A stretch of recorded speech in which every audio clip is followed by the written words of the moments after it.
जय हिंद दोस्तों, आप सभी का स्वागत है आपका अपना एजुकेशनल चैनल पर। आज का हमारा टॉपिक है पृथ्वी की आंतरिक संरचना। इस टॉपिक से हमारा पहले 4 वीडियो हो चुका था और हम आज 5वां वीडियो लेकर आए हैं आपके बीच, जिसमें हम चट्टान के बारे में पढ़ेंगे। अगर आप लोग हमारे चैनल पर नए होंगे तो चैनल को सब्सक्राइब कीजिएगा और वीडियो अच्छा लगेगा तो वीडियो को लाइक कीजिएगा। तो चलिए हम आज के सेशन को स्टार्ट करते हैं। चट्टान पृथ्वी पर पाए जाने वाले कठोर पदार्थ को चट्टान कहते हैं। यह 3 प्रकार के होते हैं। पहला आग्नेय चट्टान, दूसरा अवसादी चट्टान, तीसरा रूपांतरित चट्टान। आग्नेय चट्टान, इसका निर्माण लावा से होता है। इन्हें प्राथमिक चट्टान कहा जाता है क्योंकि पृथ्वी की उत्पत्ति के बाद सबसे पहले इन्हीं चट्टान का निर्माण होता है।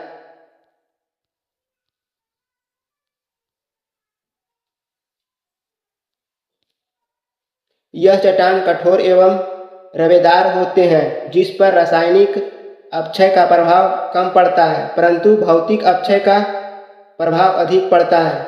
इन चट्टानों में जीवाश्म नहीं पाया जाता है, जबकि इन चट्टानों से सीसा, जस्ता, सोना, प्लेटिनम, तांबा एवं निकेल आदि खनिज पाई जाती है। आग्नेय चट्टान को 2 भागों में बांटते हैं। पहला है बाह्य आग्नेय चट्टान, दूसरा है आंतरिक आग्नेय चट्टान। और हम आंतरिक आग्नेय चट्टान को 2 भागों में बांटते हैं, पातालिका, दूसरा है मध्यवर्ती।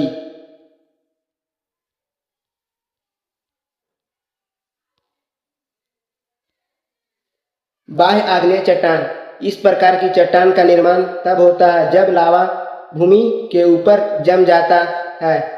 इस चट्टान का रंग काला होता है। इसके घिसावट से ही काली मिट्टी का निर्माण होता है, जिसे बेसाल्ट कहते हैं। दक्षिण भारत में काली मिट्टी होने का मुख्य कारण बेसाल्ट चट्टान है। आंतरिक आग्नेय चट्टान, इसका निर्माण तब होता है जब लावा भूमि के अंदर रह जाता है। यह 2 प्रकार के होते हैं। पहला है पातालिका, यह बहुत ही गहराई में होता है। इसके रवे बड़े आकार के होते हैं। उदाहरण में है ग्रेनाइट और गैबोरा। मध्यवर्ती, इसका निर्माण तब होता है जब लावा भूमि के सतह तक पहुंच जाता है। आकार के अनुसार इसे कई भागों में बांटते हैं। लैकोलिथ, यह गुंबद के समान होता है। लैपोलिथ, यह तस्करी के समान होता है। यह दक्षिण अमेरिका में मिलता है। फैकोलिथ, यह मैग्मा सतह के नीचे श्रृंग एवं गर्त के रूप में क्षैतिज रूप में जम जाती है, तो इससे निर्मित आकृति को ही फैकोलिथ कहते हैं।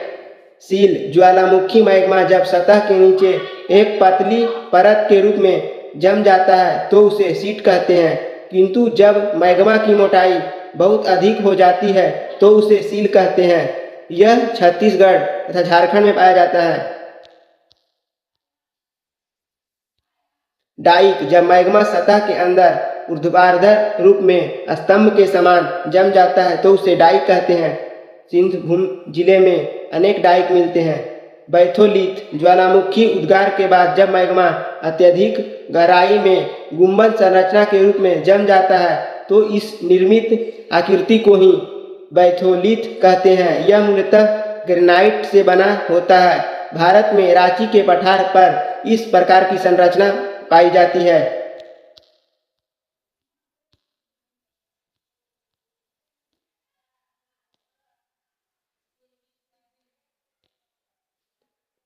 आग्नेय चट्टान को 2 भागों में बांटते हैं। पहला है अम्लीय आग्नेय चट्टान, दूसरा है क्षारीय आग्नेय चट्टान।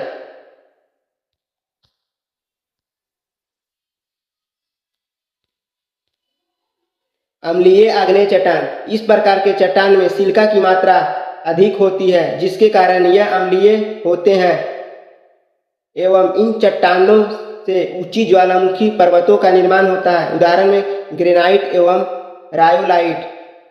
क्षारीय आग्नेय चट्टान, इस प्रकार के चट्टान में सिलिका का मात्रा कम होता है इन चट्टानों में से सामान्यतः पठारों का निर्माण होता है। क्षारीय आग्नेय चट्टानों से पठारों का निर्माण होता है। उदाहरण में बेसाल्ट एवं गैब्रो।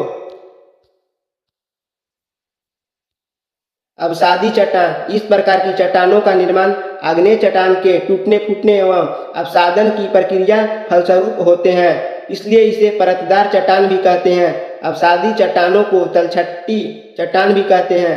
अवसादी चट्टान को द्वितीय चट्टान तथा आग्नेय चट्टान को प्राथमिक चट्टान कहते हैं। ये चट्टान सामान्यतः मुलायम होती है।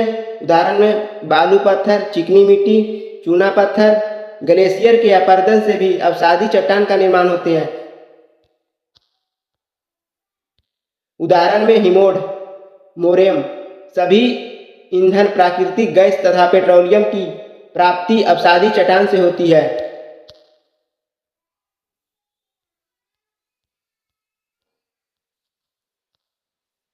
भौतिक अपक्षय का प्रभाव आग्नेय तथा अवसादी दोनों पर पड़ता है, जबकि रासायनिक अपक्षय का प्रभाव केवल अवसादी चट्टानों पर पड़ता है। दिल्ली एवं आगरा का किला लाल बलुआ पत्थर नामक अवसादी चट्टानों से निर्मित है। रूपांतरित चट्टान, अवसादी एवं आग्नेय चट्टान में ताप एवं दाब के कारण परिवर्तन या रूपांतरण हो जाने से रूपांतरित चट्टान का निर्माण होता है। रूपांतरित चट्टान में संगमरमर, क्वार्ट्ज आदि का मिश्रण होते हैं। चट्टानों में सर्वाधिक मात्रा में ऑक्सीजन तथा सिलिकॉन पाया जाता है। आग्नेय चट्टानों के रूपांतरण से बनी शैलें ग्रेनाइट, बेसाल्ट, गैब्रो, नीस है, एम्बीगोलाइट है, सरपेनाइटाइन है। अवसादी चट्टानों के रूपांतरण से बनी शैलें क्ले एवं शैल से स्लेट, चूना पत्थर से संगमरमर, चौक एवं डोलोमाइट से संगमरमर, बलुआ पत्थर से क्वार्टजाइट, कांग्लोमेरेट से क्वार्टजाइट, बिटुमिनस से कोयला, ग्रेफाइट एवं हीरा। रूपांतरित चट्टानों के पुनः रूपांतरण से बनी शैलें स्लेट से शिस्ट से फाइलाइट। आज के लिए इतना ही। ये हमारा पृथ्वी की आंतरिक संरचना जो टॉपिक है वो आज समाप्त हो गया है। हम फिर अगला क्लास में अगला चैप्टर को स्टार्ट करेंगे। तब तक के लिए जय हिंद। इसका हम ऑब्जेक्टिव लेकर आएंगे जो हम ज्ञान बिंदु के नोट्स से लेकर आएंगे और उसमें हम घटना चक्र को भी शामिल करेंगे ताकि बेस्ट से बेस्ट कंटेंट आप सभी को मिल सके।